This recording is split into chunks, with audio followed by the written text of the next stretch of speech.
এখন বাজে সকাল 10:30। তো আমি এসেছি আমার বড়জায়ের বাড়িতে। তো দেখছি ও অনেক দিন পর উনুনটাকে ধরিয়েছে। তো ওর কাছে ওখানেই বসে গল্প করছি, আর এদিকে নতুন বউ ঘর ঝাড়ু দিচ্ছে।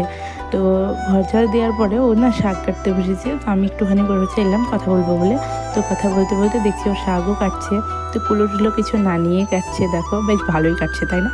তো তারপরে তখন বাড়ি এসে আমার ছোট ননদের খেতে ইচ্ছে করেছে ডিমের হালুয়া। তো ও সমস্ত জোগাড় আমাকে করে দিয়ে গেছে। আমাকে বললো তুমি বানাও, আমি আসছি।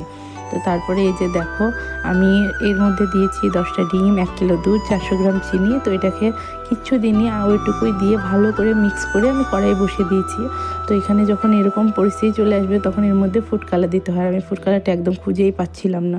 তো তারপরে তখন ফুড কালার নিয়ে এসে দিল। তো ফুড কালারটা দেওয়ার পরে আর কোনো ভিডিওই করিনি। এই যে রেডি হয়ে গেছে ডিমের হালুয়া। তো তারপরে আমি রেডি করছিলাম নারকেলের নাড়ু। তো ও একটা নারকেল কুড়িয়ে এনে দিয়েছিলো, ওটা